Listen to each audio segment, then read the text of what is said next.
오늘 말씀 제목은 마음 아파하시는 하나님. 마태복음 11장 15절부터 19절까지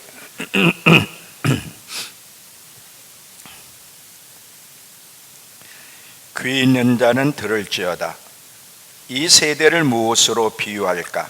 비유컨대 아이들이 장터에 앉아 제 동물을 불러 이르되 우리가 너희를 향하여 피리를 불어도 너희가 춤추지 않고 우리가 슬피 울어도 너희가 가슴을 치지 아니하였다 함과 같도다.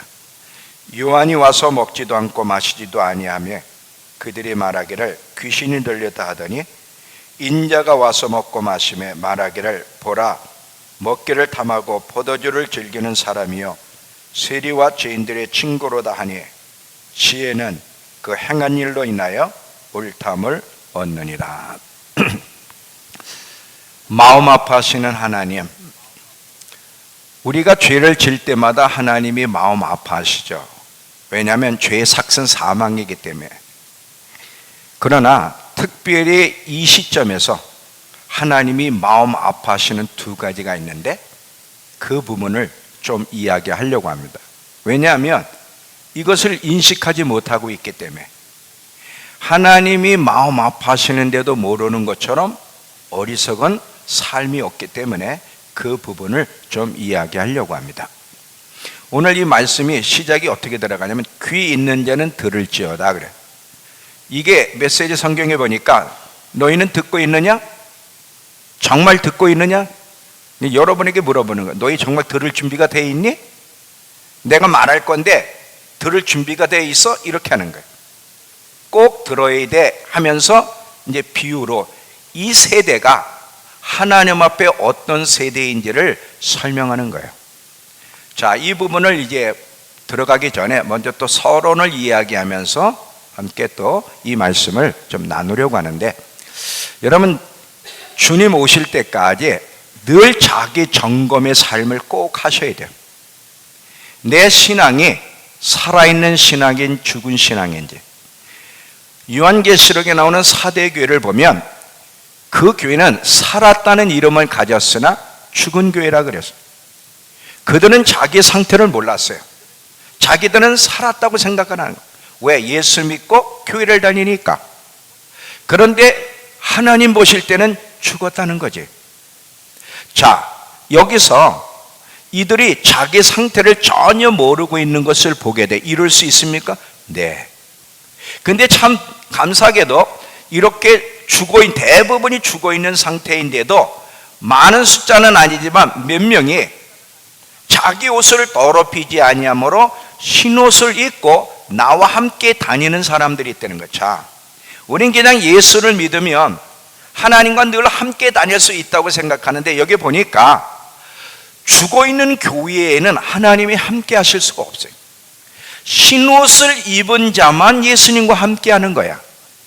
자기 옷을 더럽히지 않고 흰 옷을 입고 있는 사람들이 있는데 그들은 나와 함께 다닐 것이라고 분명히 이야기하고 있는 것을 보게 됩니다. 4대 교회는 대부분이 죽어있는 상태였어요. 근데 4대 교회만 그런 것이 아니라 오늘날 교회가 그래요.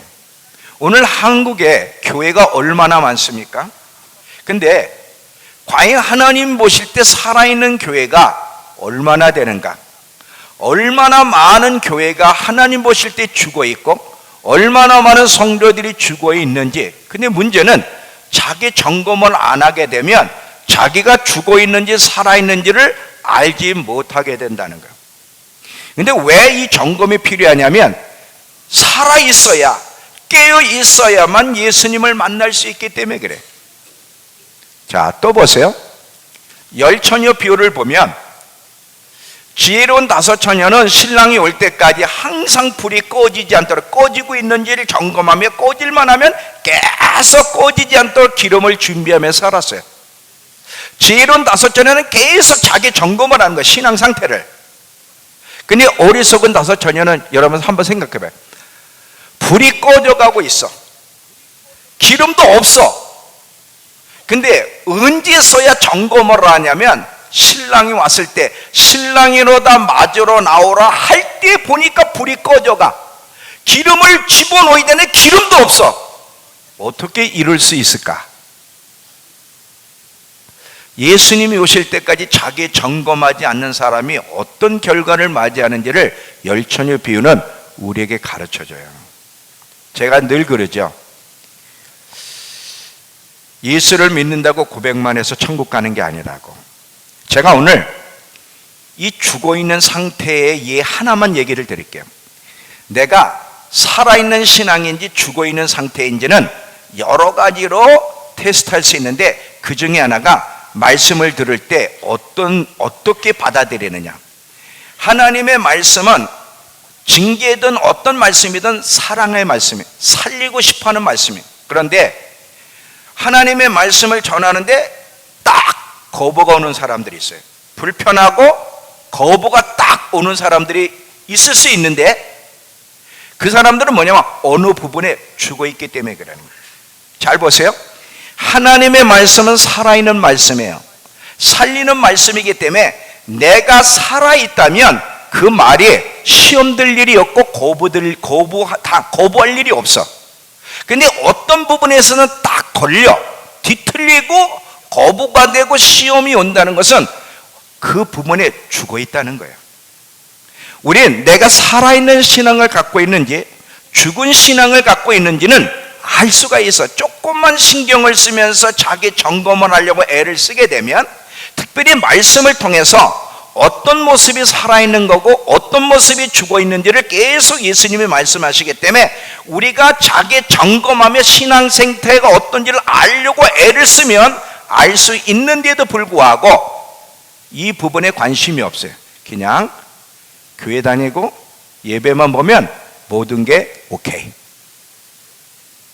이것처럼 어리석고 위험한 신앙이 없다는 것을 생각하면서 오늘도 이 말씀을 통해서 여러분의 영적인 상태, 과연 내 신앙에 대해서 하나님이 마음 아파하실까, 기뻐하실까를 점검하는 시간이 됐으면 좋겠습니다.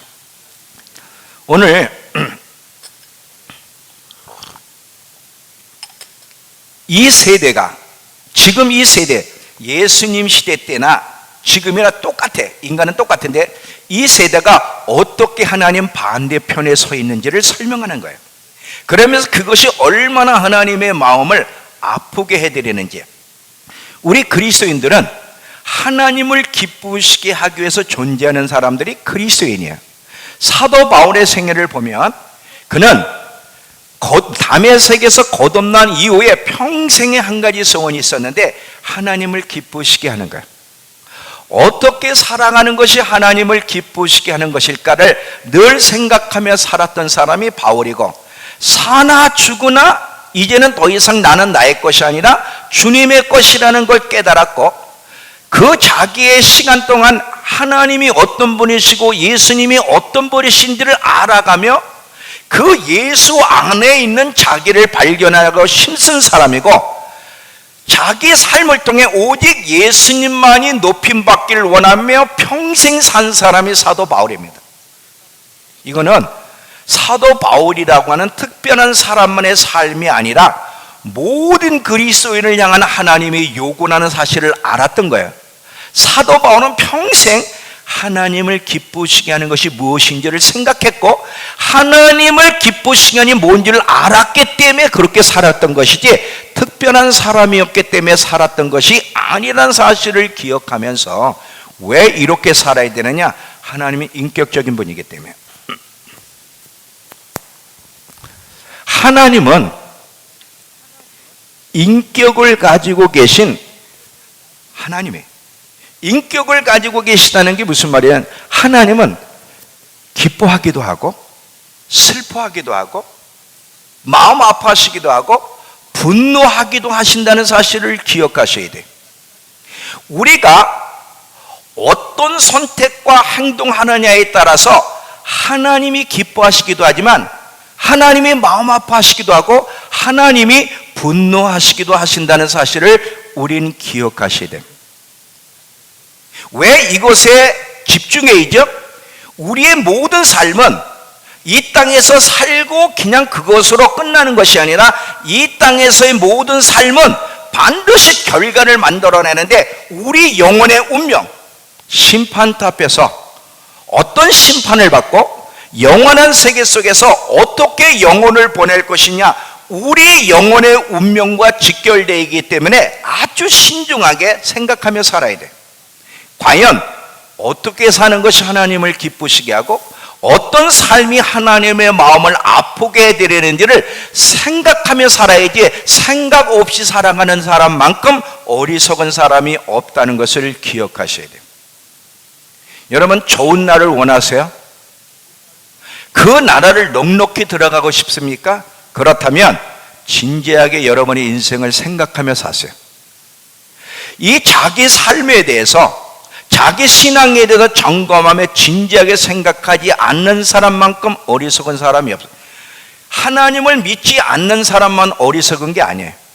하나님을 믿으면서도 도대체 어떤 삶이 하나님을 기쁘시게 하고 어떤 삶이 하나님의 마음을 아프게 해드리는지, 그리고 어떻게 살아야 되는지에 대해서 생각 없이, 그날을 생각 없이 살아가는 사람은 더더욱 하나님 모실 때 어리석은 사람이라는 걸 기억하셔야 됩니다. 오늘 두 가지를 제가 이야기하겠다고 했는데, 한 가지는 오늘 이 마태복음 11장 15절부터 19절인데, 자, 다시 한번 보세요. 귀 있는 자는 들을지어다. 너희 듣고 있니? 정말 듣고 있니? 이런 말이에요. 내가 하는 말을 잘 들어라. 이 세대를 무엇으로 비유할꼬? 비유하건대 아이들이 장터에 앉아 제 동물을 불러 이르되 우리가 너희를 위하여 피리를 불어도 너희가 춤추지 않고 우리가 슬피 울어도 너희가 가슴을 치지 아니하였다 함과 같도다. 요한이 와서 먹지도 않고 마시지도 아니하며 그들이 말하기를 귀신 들렸다 하더니 인장 와서 먹고 마시며 말하기를 보라, 먹기를 탐하고 포도주를 즐기는 사람이여 세리와 죄인의 친구로다 하니 지혜는 그 행한 일로 인하여 옳담을 얻느니라. 이 말씀은 한마디로 말하면 하나님과 조화를 이루지 못하는 사람들의 모습에 대해서 이야기하는 거예요. 어떻게 세상 사람뿐만 아니라 하나님의 백성들까지도 하나님 반대편에 서서 행동하고 있는지, 이것이 얼마나 하나님의 마음을 슬프게 해드리는지를 설명하는 거예요. 잘 봐요. 아이들이 장터에서 노는데 이게 비유거든요. 피리를 불면 춤을 춰야 되는데 춤을 안 추는 거예요. 장단을 안 맞춰주는 거예요. 슬피 울면 같이 애곡해야 되는데 장단을 안 맞춰주는 거예요. 자, 하나님이 슬퍼할 때 우리는 어떻게 해야 되죠? 기뻐해야 돼요? 슬퍼해야 돼요? 슬퍼해야 돼요. 하나님이 슬퍼하는데 슬퍼하질 않아. 반대로 하나님이 기뻐하는데 기뻐하질 않아. 우리 그리스도인들은 하나님의 마음을 헤아리면서 그 마음을 쫓아 하나님과 함께 장단을 맞춰가며 살아가야 되는 것이 우리 그리스도인의 모습이라는 것을 기억하셔야 돼요. 그런데 많은 하나님의 백성, 세상뿐만 아니라 많은 하나님의 백성들이 하나님의 반대편에 서 있다는 것이 하나님의 마음을 슬프게 한다는 거예요. 자, 잘 들어보세요. 하나님의 요구는 우리 개인에게만 있지 않고 나라적으로도 하나님이 원하는 게 있어요. 하나님의 요구가 있고 교회적으로도 하나님의 요구가 있고 개인적으로도 하나님이 원하시는 요구가 있어요. 로마서 12장 가보세요. 로마서 12장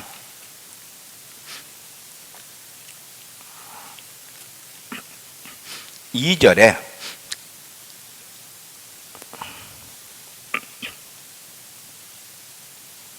너희는 이 세대를 본받지 말고 오직 마음을 새롭게 함으로 변화를 받아 하나님의 선하시고 기뻐하시고 온전한 뜻이 무엇인지를 분별하며 살아가라.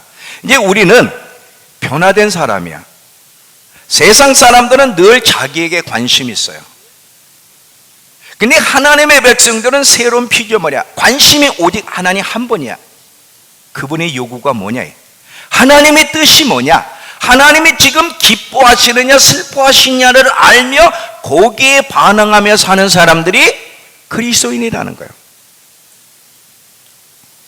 우리나라의 모습을 보면서, 우리 한국교회를 보면서, 저와 여러분의 신앙의 모습을 보면서 하나님이 슬퍼하시는지 기뻐하시는지를 헤아려야 돼. 이걸 헤아리지 못하면 장단을 맞출 수가 없고, 이것이 어떻게 하나님의 마음을 슬프게 해드리는지를 지금 설명하는 거야. 그냥 하나님 마음이 아픈지 슬퍼하는지 상관없이 그냥 교회 와서 거룩 거룩 그냥 노래하고 예배드리고 가면 되는 게 아니라는 거죠. 자, 예를 드릴게요. 제가 이스라엘 백성들이 금송아지를 만들어서 그 송아지가 그들을 애굽에서 이끌어낸 여호와라, 야훼라 그러고 막 춤을 추며 예배를 드려요. 근데 이 모습에 대해 하나님이 분노하셨어요. 어떻게 하나님의 형상을 송아지로 만들 수 있습니까? 그런데 참 놀랍게 이스라엘 백성 모두가, 아론을 비롯해 모두가 하나님의 분노를 느끼지 못했다는 거예요. 하나님의 분노의 마음을 느낀 사람은 모세 한 사람이야. 모두가 하나님 반대편에 서 있는 거예요. 우린 예수 믿고 교회만 다니면 하나님 편에 있다고 생각해. 하나님의 감정을 헤아리지, 하나님의 마음을 헤아리며 그 마음에 반응하지 못하면 하나님 반대편에 서 있을 수도 있다는 사실을 기억하셔야 돼요. 자, 마태복음 11장 다시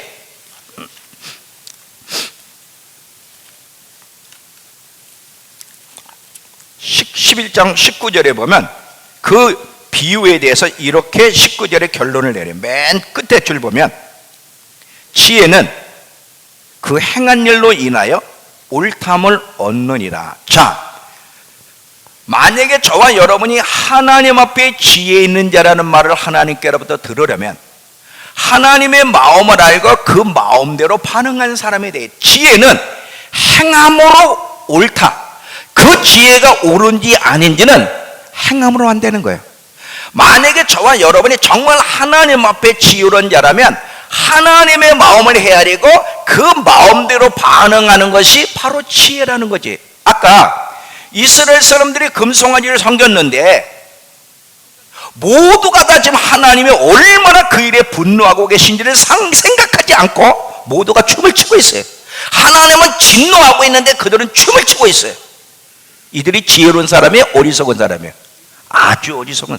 지혜는 행함으로 옳다 인정할, 정말 저들이 지혜 있는 지혜로운 하나님 백성인지 아닌지는 그들이 어떻게 하나님 마음을 헤아리고 그 마음에 반응하느냐로 결정된다는 것. 이 지금 무슨 얘기하는지 이해가 되세요? 잘 들어보세요. 이 금송아지 사건 때문에 하나님이 진노하셨어요. 이 하나님의 진노를 안 모세가 이제 하나님 앞에 기도하는데 하나님의 모세에게 말씀하여 저들 다 죽여라. 이때 모세가 뭐라 그러냐면, 자, 출애굽기 32장 가보세요.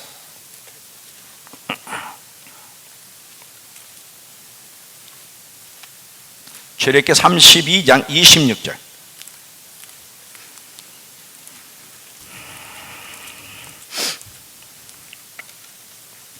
26절서부터 29절까지 읽고 설명을 할게요.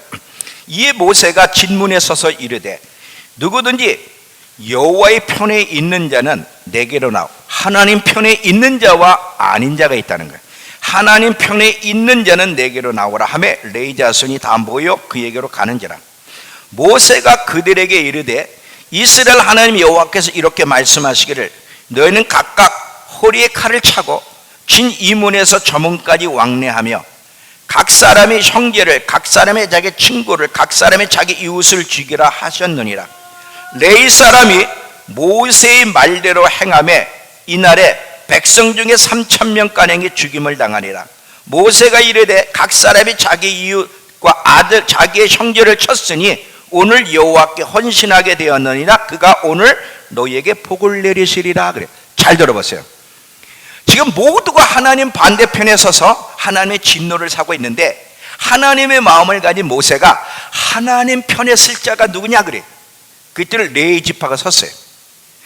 지금 너희가 저 하나님의 진노 가운데 있는 저들을 다 쳐서 죽여라. 니네 가족이든 친족이든 친구든 상관없다. 칼을 뽑아 다 죽여라 그랬어요. 그래서 3,000명을 다 죽였을 때 하나님 편에서 하나님의 진노대로 반응한 그들을 향해서 너희가 오늘 하나님께 헌신하였느니라. 하나님이 너희에게 복을 주실 거다 그랬어요. 이게 옳은 거야. 하나님이 지금 슬퍼하시는지 분노하시는지도 모르면서 살아가는 사람들, 교회 안에는 이런 사람들이 너무나 많은데 이게 하나님 마음을 아프게 해드린다는 거야. 자, 조금 더 구체적으로 얘기할게요. 우리 대한민국을 봅시다. 오늘 우리 대한민국의 정치인들을 보면 그들이 하나님 앞에 어떻게 반응합니까? 자, 대한민국의 주인은 누구예요? 하나님이에요. 여러분, 그 이승만 대통령의 역사를 보면 어떻게 대한민국이 건국되었는지에 대해서 많이 들었을 겁니다. 그가 하나님 앞에 기도하면서 하나님과 함께 대한민국을 건국했고, 대한민국의 주인, 주권은 하나님이 가지고 계세요. 근데 지금 정치인들이 하나님의 주권을 거부하고 하나님의 뜻을 거스림으로 말미암아 하나님이 슬퍼하시고 분노하고 계신데 과연 교회가 어떻게 반응하느냐? 만약에 이 상황에 대해서 무관심하거나 아니면 반대로 그들을 옹호하고 있다면 이게 하나님 마음을 아프게 드리는 거예요. 그냥 나라가 어떻게 돌아가든 사회가 어떻게 돌아가든 나만 예수 반듯하게 믿고 천국 가면 되지 가? 아니에요. 하나님은 그 나라에 요구하시는 것이 있고 개인에게 요구하는 것이 있는데, 하나님은 지금 이 나라에 대해서 어떤 감정, 마음을 가지고 있는지 알고 그 마음을 품고 기도하며 말할 수 있어야 되는데, 이 부분에 무관심하거나 반대편에 서 있었다면 그것은 아주 어리석은 사람들이고 하나님의 마음을 아프게 드리는 사람이라는 걸 기억하셔야 돼요. 이 미국에 루잉글 목사님이란 분이 있어요. 이 루잉글 목사님이란 분은 목숨을 내걸고 매일매일 살아가는데, 미국 전체가 동성결혼이 합법화됐잖아요. 특별히 이분이 샌프란시스코 쪽에 사시는데, LA 샌프란시스코에, 거기는 완전히 동성의 천국이에요. 샌프란시스코는 최고의 동성의 천국이에요. 그 지역에서 이분이 동성애는 잘못됐다고 막 집회하면서 피켓을 들고 반대, 목숨이 그날 죽을 수도 있는데도 계속해서 이 동성애를 회개해야 된다고, 이 동성애는 잘못됐다고 계속 외치는 분이 계시. 왜 그래? 하나님의 감정을, 분노를 느끼고 있기 때문에 그러는 거예요. 하나님의 백성들은, 자, 아까 지금 금송아지를 섬기고 있는 그 사건을 향해서 하나님의 마음을 가지고 있는 사람은 모세와 레위지파뿐이에요. 근데 대부분의 사람들은 그 부분에 대해서 하나님이 얼마나 분노하고 계신지를 모르고 반대편에 서 있었다는 거예요. 우리가 신앙생활하면서 이럴 수가 있다는 거예요. 자, 또 예를 드릴게요.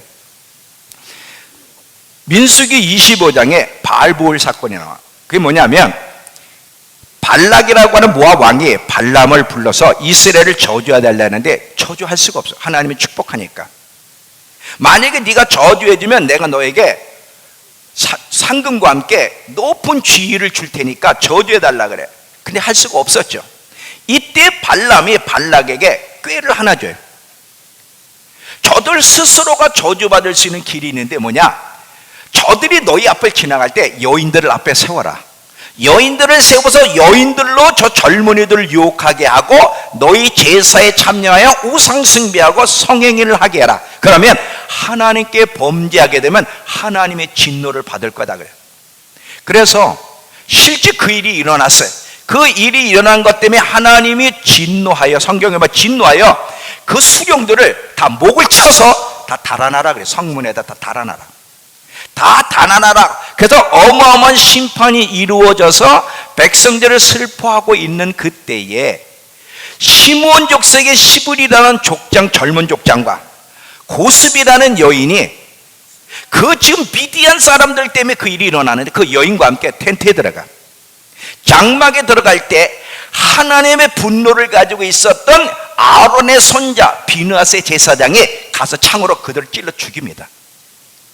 이때 하나님의 마음을 가지고 하나님의 분노를 가지고 행한 비누하스를 하나님이 축복하신 것을 보게 되는 거예요.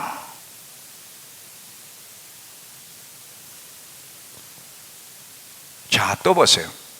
이제 나라적으로만 그러는 게 아니에요. 우리 개인의 신앙생활도 잘 봅시다. 우리 그리스도인들은 하나님의 뜻과 마음을 헤아리면서 하나님 뜻대로 살려는 마음, 하나님을 기쁘시게 하며 살려는 마음을 가져야 되는데 그저 자기 만족, 자기 안락함, 자기 행복, 그리고 땅에 마음을 두며 살아가는 것은 하나님을 거스르게 하고 스스로 심판을 자처하는 행인데도 불구하고 그것을 모르면서 살아간다면 그게 어리석은 거야. 여러분, 여러분의 신앙의 모습에 대해서 하나님이 슬퍼하실까요? 기뻐하실까요? 그거를 헤아려야 되는 거야.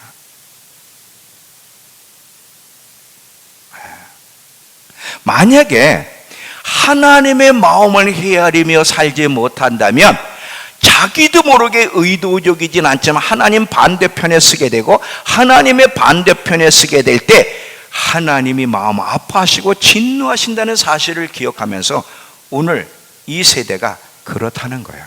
이게 첫 번째로 여러분에게 하고 싶은 이야기고 이해가 되시죠? 두 번째는 하나님이 우리 인간을 창조하신 이유, 이스라엘을 하나님의 애굽에서 이끌어내신 이유, 그리고 예수 그리스도의 십자가를 통해 우리에게 구속하신 이유는 딱 하나야. 하나님을 높이는 삶을 살아가게. 너희는 내 것이라. 나는 너희 하나님이 되려고. 이 모든 말씀이 뭘 얘기하냐면 우리 인간은 우리 자신을 위해서 이 땅에 존재하는 것도 태어난 것도 아니야. 오직 하나님이야. 하나님을 높이며 하나님의 영광을 위해서 하나님 한 분만을 예배하며 하나님을 기쁘시게 하며 살아가게 하기 위해서 하나님이 우리 인간을 창조하셨다는 거예요. 그런데 세상 사람들은 둘째치고 많은 그리스도인들이 지금 과연 하나님을 높이는 일에만 관심을 갖고 집중하며 살아가고 있느냐 이거지. 아니라는 거예요. 이게 하나님 마음을 너무 아프게 해드려요. 지금 많은 그리스도인들이 오직 어디에 관심이 있어? 자기에게 관심이 있어요. 하나님에 대해서는 관심이 점점 없는 이 모습이 얼마나 하나님을 아프게 해드린지를 기억하셔야 돼요. 자, 제가 두 사람의 예를 먼저 드릴게요. 사울 왕은 하나님이 선택한 왕이에요. 하나님이 선택한 왕인데 사울은 죽을 때까지 하나님에 대해 관심이 없어. 하나님을 높이는 삶에 대해 관심이 없고 어떻게 해서든지 하나님을 이용해서 자기의 위치, 자기의 영광 이것에서만 늘 초점을 맞추며 산 사람이 사울 왕인데 사울은요 죽을 때까지 하나님에 대해 관심이 없어. 자 봐, 블레셋과 전쟁에서 화살에 맞았어요. 이제 죽어갈 때 무기든 종에게 나 죽여달라 그래. 왜? 저 할례 받지 않은 자들이 사울을 죽였다는 소리를 듣고 싶지 않아서. 지금 사울은 죽기 전이면 이 정도면 이 죽을 때면요 회개를 해야 되잖아요. 하나님을 높이지 않고 늘 자기 중심으로 살며 죄를 지은 거에 대해 회개를 했는데 죽는 그 순간까지 하나님에 대해서는 관심이 없고 뭐야? 자기 명예가 쪽팔리지 않게 해달라는 거예요. 그래서 무기 가진 자에게 나를 죽여라 그랬더니 못 죽여. 그래가지고 자기가 오히려 칼로 자기가 위에서 찔렀어. 자기가 스스로 찔렀는데도 아직도 목숨이 살아있어. 이게 사무엘상 31장에서 사무엘하 1장까지 얘기해요. 목숨이 아직도 살아있어. 끈질겨. 아말렉 젊은이가 사람이 지나가고 있으니까 그 사람을 불러. 나를 죽여달라. 저 할례 받지 않은 인간들에게 내가 죽임을 당했다는 소리를 듣지 않게 나를 죽여달라. 그래서 아말렉 사람의 목을 쳐서 죽여가지고 사울의 다윗에게 가져갔다가 그가 죽죠. 이게 사울의 마지막 스토리인데 잘 봐요. 어떻게 인간이 죽기까지 회개도 안 하고 하나님에 대해 생각도 안 하고 그저 자기 명예가 실추되지 않는 것, 어떻게 여기에만 관심을 가질 수 있겠는가? 여러분은 안 그럴 것 같아요? 사울이요, 우리예요. 자, 제가 예를 드릴게요. 잘 들어보세요. 이게 하나님 마음을, 하나님을 위해서 인간을 선택했는데 하나님에 대해 관심이 없고 그저 자기 자존심 상하는 거, 자기 명예가 실추되는 여기에만 초점을 맞추고 있는 이게 얼마나 하나님 마음을 아프게 드리는지. 기드온에게 첩이 있었는데 기드온의 300용사, 기드온에게는 부인이 많았어요. 그래서 그 부인에게서 70명의 자녀가 있고 첩이 하나 있었는데 첩을 통해 난 아이가 아비멜렉이야. 이 두 알력 사이에서 아비멜렉의 정권을 잡아서 이 70명을 죽여버려. 70명을 죽이고 이제 정권을 잡아 이스라엘을 지배하는데 거기에 반기를 드는 사람이 하나 있었어요. 이 내용은 여러분이 나중에 사사기 9장을 읽어보세요. 이 스토리를 다 얘기할 필요는 없으니까. 반기 드는 사람이 생겨서 그 반기 드는 사람을 죽이러 그가 있는 데베스라는 성으로 가. 그 성에 가서 그와 이제 그 성을 함락시키려고 성문 앞까지 갔다가 한 여인이 맷돌을 던져서 두개골이 박살이 나. 두개골이 박살이 났는데 이 죽어가는 상황 속에서 이 아비멜렉이 자기 무기 든 청년을 불러가지고 여인에게 죽었다는 소리를 듣지 않게 나를 죽여달라 그래요. 아니, 죽는 상황 안에도 회개를 하지 않고 여인에게 죽었다는 쪽팔리는 소리를 듣지 않게 나를 죽여달라는 거야.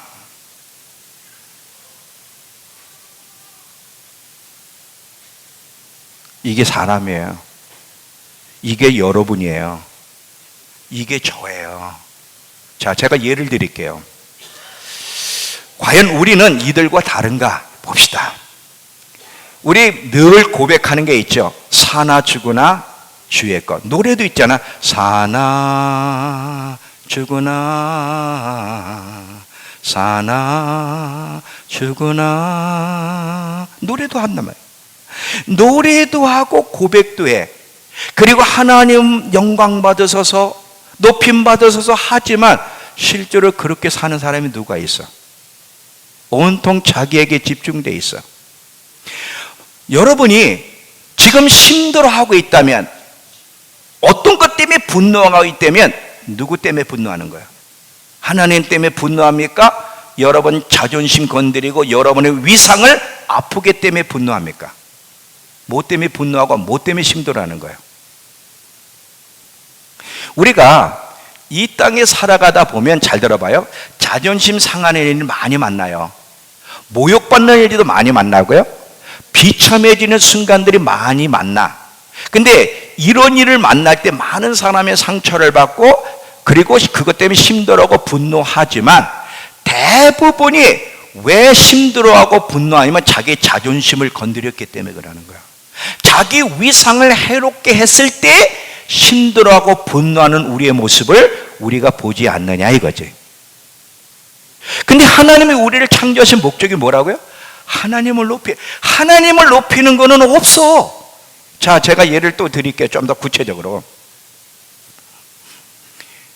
우리 이제 어른들, 우리 교회는 아마 그런 분들이 없어서 예를 드리는 거예요. 우리 청년들 니네 잘 봐, 조심해. 어른들을 보면 늘 공손하게 인사를 해야 돼. 그게 예의잖아, 그지?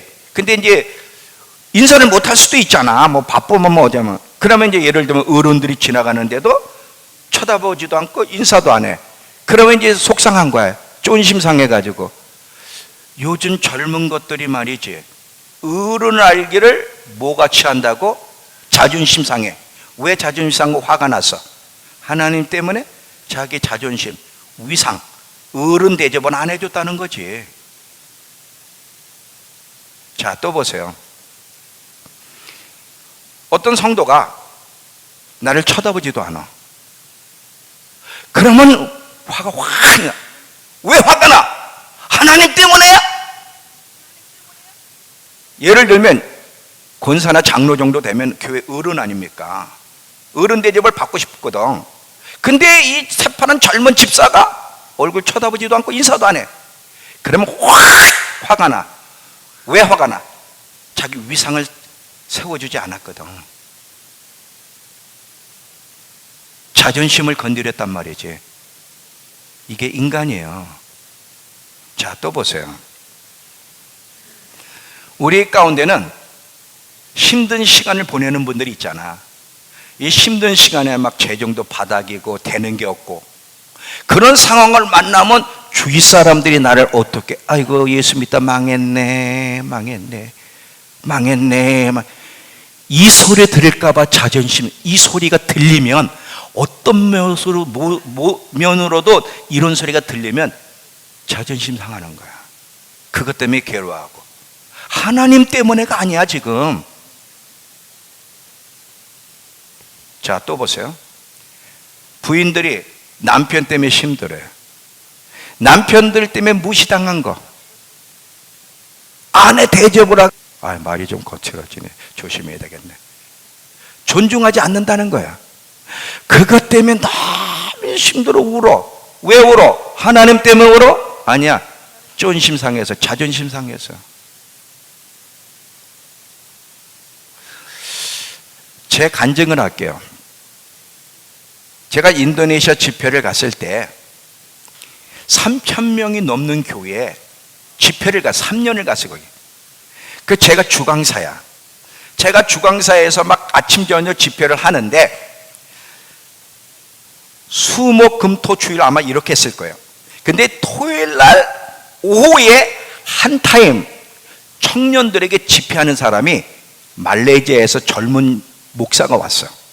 근데 이 젊은 목사가 말레이시아에서 아마 좀 뜨는 목사였나 봐, 젊은.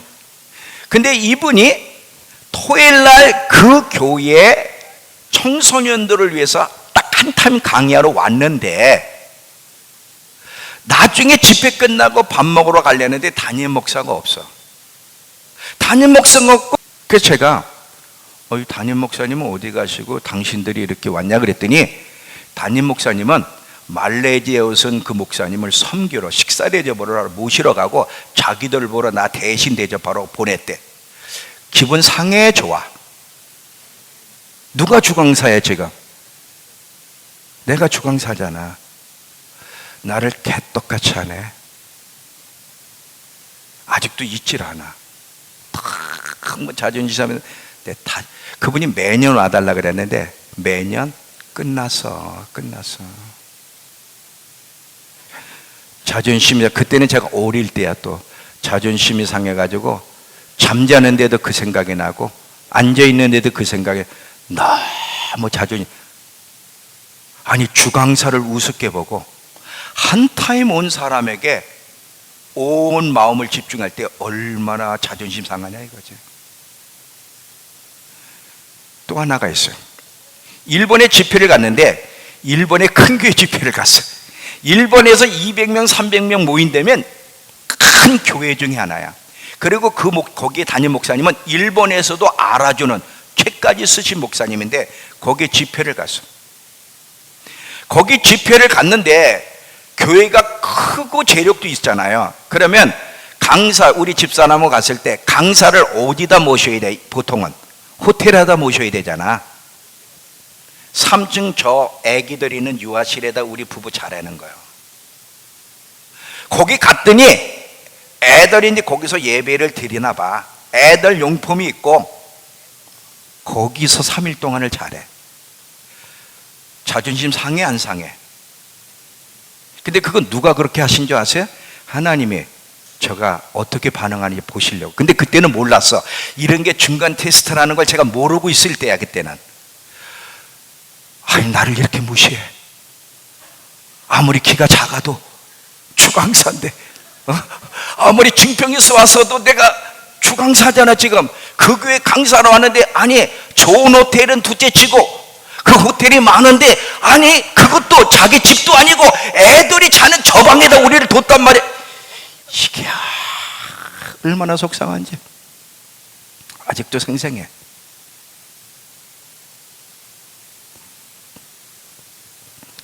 거기서 제가 깨달은 게 있어요. 제가 하나님만 높이며 하나님만 영광 받기를 원합니다.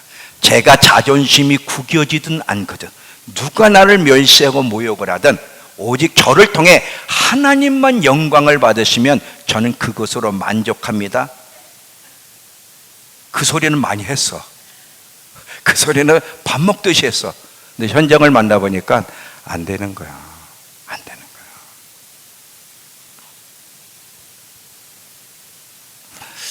얼마나 자존심 상하고 얼마나 괘씸한지. 근데 그때요, 이 상황을 또 하나님이 너를 봐. 네가 누군지를 봐. 지금 네가 누구를 위해 사는지, 네가 목사지만 나를 위해 산다고 하지만 실제는 누구를 위해 사는지 너 봐라 그랬는데 그때는 이런 게 안 보였어. 그냥 모르는 거야. 그냥 기분, 마음만 상하는 거지 그냥 막. 나중에서야 이게 하나님이 저를 테스트하고 있었다, 네 모습을 보라고 하나님이 허락하셨다는 걸 나중에서 깨달은 거예요. 일찌감치 이런 것들을 알았더라면 조금 더 올바르게 반응할 수 있었을 텐데. 근데요, 이거는 저만 그런 게 아니라 대부분의 목사님들, 훌륭한 목사님도 많아요. 많은 목사님들, 많은 성도들이 이런 식으로 살아. 왜 지금 기분 나쁘죠? 왜 마음이 상하는 거야? 자연아, 왜 화가 나지? 지연아, 왜 분이 일어나는 거? 왜? 이유가 뭐야? 주아는 화나는 거 없지? 자존심 건드릴 게 없잖아. 엄마 아빠가 너무 잘해주니까. 대부분이 부인들 왜 속상해? 이유가 뭐야? 자존심을 건드리니까. 자존심을 건드리니까. 여러분을 존중해 주지 않으니까. 여러분의 위상을 우습게 여기니까 그게 화가 나고 기분 나쁘고 상처받고 울고불고 하는 거예요. 하나님은 안중에도 없다니까. 이게 하나님 마음을 슬프게 드린다는 거예요. 하나님이 높아지는 일, 하나님의 영광을 위해서만 산 사람들이 있는데 대표적인 사람 두 사람을 얘기할게. 하나는 바울이고요, 하나는 모세예요. 자, 빌립보서 1장 20절을 보세요. 빌립보서 1장 20절.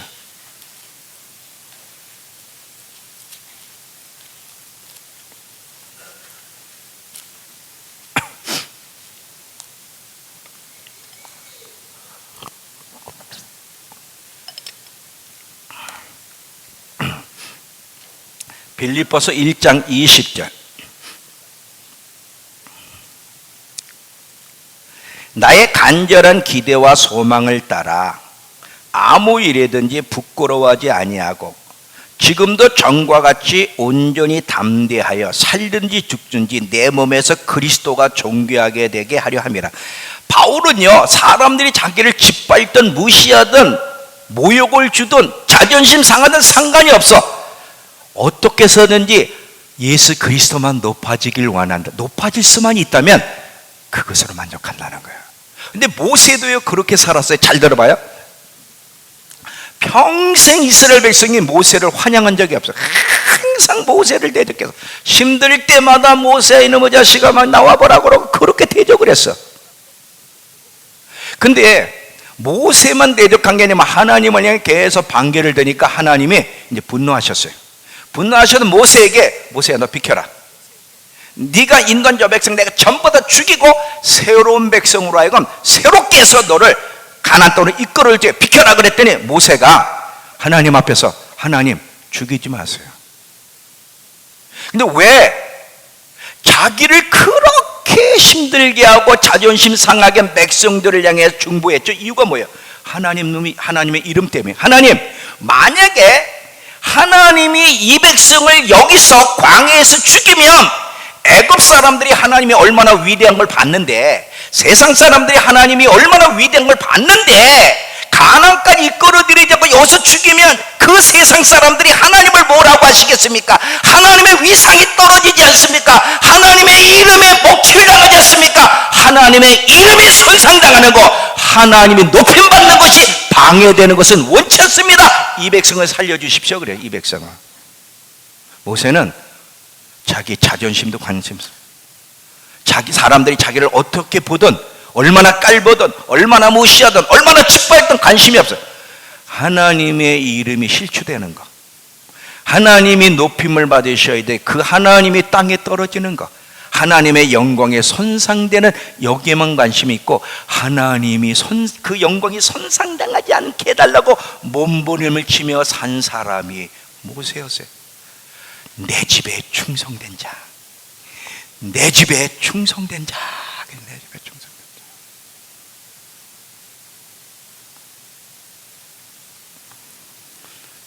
이게 옳은 거예요. 이게 하나님이 우리를 이 땅에 나게 하신 목적이에요. 근데 이건 다 떠났어. 다 날아갔어. 그저 자기 자존심, 건드리니 안 건드리냐, 건드리면 그것 때문에 힘들어하고.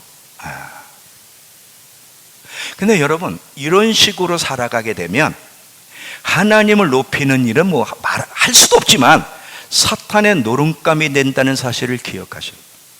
사탄은요, 이런 사람을 가지고 놀아. 잘 봐요. 자존심을 건드리기만 하면 확 깔아앉고 상처받고, 쟤를 병신으로 만드는 방법은 저거구나. 저 자존심을 건드려서 속상해가지고 낙심하게 하고 깔아앉게 만들면 저는 하나님의 부르심을 이루어가지 못하겠구나. 바로 저거다. 계속해서 집중해. 계속. 그래서 여러분, 살아가면서 누가 여러분 자존심을 세워주는 사람이 몇이나 있어? 여러분을 위상을 세워주는 사람 나나 있지. 누가 있어? 팍 깔고 뭉개는 일밖에 없는데. 목사도요, 제가 아까 그랬잖아요. 저는 다른 분한테도 그런 대접을 받았지만 교회 산에도 만약에 어떤 분이 저를 우습게 여겼어. 그럴 수도 있잖아요. 목사하고 뒤틀리면 봐도 안 본 척하고. 근데 목회자도요, 성도들이 권위를 인정해주지 못할 때 목사도 속상할 수 있어요. 인간이기 때문에. 그렇잖아요. 목사든 성도든 다 보면 뭐야? 자기를 존중하지 않은 것 때문에, 자기의 자존심을 세워주지 않은 것 때문에 속상해하지, 하나님의 이름을 높이는 일에는 하나님이 높여지지 않는 것 때문에 속상한 사람은 없다. 이것이 하나님 마음을 슬프게 드린다는 거야. 이 마음을 알아야 돼. 교회만 다니면 돼?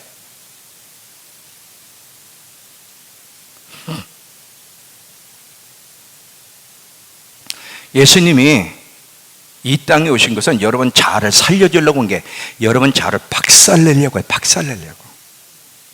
나를 따르려는 자는 자기를 부인하고 자기 십자가를 죽어야만 주님을 따라가서, 우리 자아가 박살나야, 자존심이 박살나야, 위상이 박살나야만 하나님께 집중을 하고 하나님을 기쁘시게 하는 일을 골머나지, 자기 자존심이 살아있는 한 거기에 집중하기 때문에 하나님을 기쁘시게 할 수는 없어요.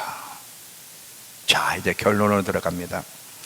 마태복음 11장 28절 이후에 피지 마세요. 이후에 보면 예수님이 내 멍에를 메고 내게 배우라 그래. 내 멍에, 우리의 멍에와 예수님의 멍에가 있어요. 네 멍에는 내려놓고 내 멍에를 쥐고 나를 따르라. 내게 배우라 그래. 그럼 여기서 말하는 예수님의 멍에는 뭘까? 자,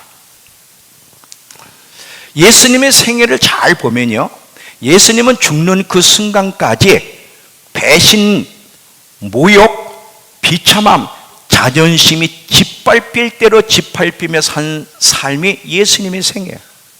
그런데 예수님이 누구예요? 하나님이세요. 하나님의 인간을 구원하러 이 땅에 오신 것도 비참한데, 제자들이 예수님을 부인하고 도망갔죠. 병을 고치니까 사람들이 귀신의 왕 바알세불의 힘을, 하나님을 향해 귀신의 왕의 힘을 빌어 귀신을 쫓았다 그러죠. 그냥 막 배신과 모욕과 비참함과 자존심을 구기는 일은 한두 가지가 아니야. 근데 예수님이 이것 때문에 눌리고 속상하고 울고불고 했어요, 안 했어요? 안 했어요. 예수님은 오직 죽는 그 순간까지 아버지의 뜻을 이루는 일에만 관심을 가지고 있고, 자기 자존심이 다 짓밟혀도 아버지만 높여줄 수 있다면 그것으로 만족하게 되겠다고 고백하며 살고 돌아가신 분이 예수님이란 분이에요. 예수님. 이 내 멍에를 쥐고 나를 배워라. 네 멍에, 자존심 멍에 내려놔. 속상해하는 그 멍에 내려놔. 그건 쓸데없는 멍에야. 내 멍에를 메고 내게 배우라.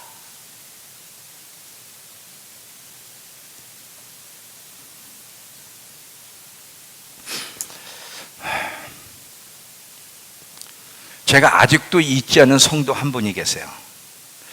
그분은 참 너무 존중스러워. 제가 두 분을 훈련시킬 때가 있었는데, 성경 공부시키면서 두 분이 선생님이에요. 선생님인데 한 분이 어느 날 모임을 갔는데 울고 있는 거예요.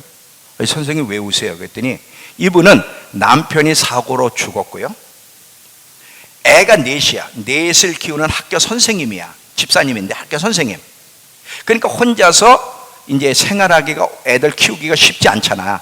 근데 학교 동료 선생이 아직도 있잖아, 300만 원을 빌려달라 그래서 그 큰 돈을 없는 가운데도 빌려줬다는 거예요. 빌려줬는데 그 동료 목사 선생님이 돈을 갚을 생각을 안 하더래. 자기는 애 넷을 키우느라고 지금 굉장히 힘든데 안 갚으니까 돈 좀 갚으라고, 나도 돈이 필요하다고 자꾸 몇 번 얘기했겠지. 그랬더니 그 동료 선생님이 예수 믿는 것들 말이지 정말 째째하네. 누가 돈 띄어먹는데 정말 별 욕을 다 하더래. 예수 하면서 욕을 다 하더래. 그래서 그 자존심 상한 것 때문에 울었는 줄 알았더니, 그래서 자존심 상해서 우셨어요? 아니라는 거야. 왜 우셨어요? 자기 때문에 예수님 이름이 욕먹은 거. 예수님, 자기 때문에 예수님, 그냥 예수를 욕하는데 견딜 수가 없더래요. 그래서 어떻게 하셨어요? 300만 원 안 받기로 했어요. 이게 30년 전 얘기예요. 30년 전 얘기. 30년 전에 300만 원이 얼마큼인지 상상이 되죠? 안 받기로 했어요. 그럼 어떻게 해서요? 300만 원 잃어버려도 이것으로 예수님만 높아질 수 있다면 저는 포기할래요. 아직도 그분을 잊질 않아. 우리 이렇게 할 수 있겠습니까? 어느 청년 셋이서 자기를 노예로 팔았어요. 자기 스스로를 노예로 팔았는데 왜 노예로 팔았냐? 노예들에게 복음을 전하기 위해서 스스로 노예 상인에게 자기들을 파는 거예요. 이랬더니 가족들과 주위에 있는 교인들이 난리가 난 거야. 아니 꼭 예수를 믿어도 그렇게 극단적으로 믿냐? 그렇게 해서 하나님의 영광을 받으시냐? 그랬더니 아니라는 거야. 우리 스스로 우리를 노예로 팔지 않으면 저 노예들이 어떻게 복음을 들을 수 있겠느냐? 우리가 노예가 돼서 평생 노예 생활하 죽더라도 예수님만 높아질 수 있고 노예들이 복음을 듣고 구원을 받을 수 있다면 우린 그것으로 만족하겠다. 이게 드라마로도 나왔어요. 드라마로. 모라비안 교도들의 이 최청년 이야기가 영화로도 나왔어. 어떻게 사는 것이 가치 있는 인생일까요? 어떻게 사는? 여러분 자신을 위해서 자존심 구겨지는 것 때문에 속상해하고 안락과 편안함과 땅에 마음을 두는 것이 잘 사는 걸까요? 이 청년들이 잘 사는 걸까요? 어떤 것이? 물론 다 우리가 노예가 되라는 얘기는 아니에요. 우리 마지막까지 나를 통해 주님이 높아지기를 원하시는, 주님만 높아진다면 내가 어떤 대우를 받더라도 나는 기뻐하리라는 이런 마음을 가지고 살아가는 것이 정말 가치 있는 삶이에요. 오늘 두 가지. 얼마나 하나님이 우리 그리스도인들을 보고 마음이 아파하시는지. 예수를 믿으면서도 하나님 마음을 헤아리지 못해 반대편에 서 있는 사람들, 이게 하나님 마음을 아프게 드리고, 또 하나는 말은 노래는 하나님의 영광을 위해서 하나님 높임 받으셔서 하면서도 어떻게 자기에게 집중하여 자기의 자존심과 자기 위상을 위해서 살아가고 있는지, 하나님 안중에도 없는지, 이것이 하나님 마음을 슬프게 드린다는 거예요. 여러분, 예수님 곧 오세요. 어떤 모습으로 주님 앞에 설 것인지, 과연 여러분이 벌거벗을 입고 있는지, 옷을 입고 있는지, 여러분이 정말 하나님 보실 때 죽은 성도인지 살아있는 성도인지를 점검하면서 주님 오심을 잘 준비할 수 있는 우리 모두가 되기를 축원합니다. 기도합시다. 하나님, 오늘도 우리에게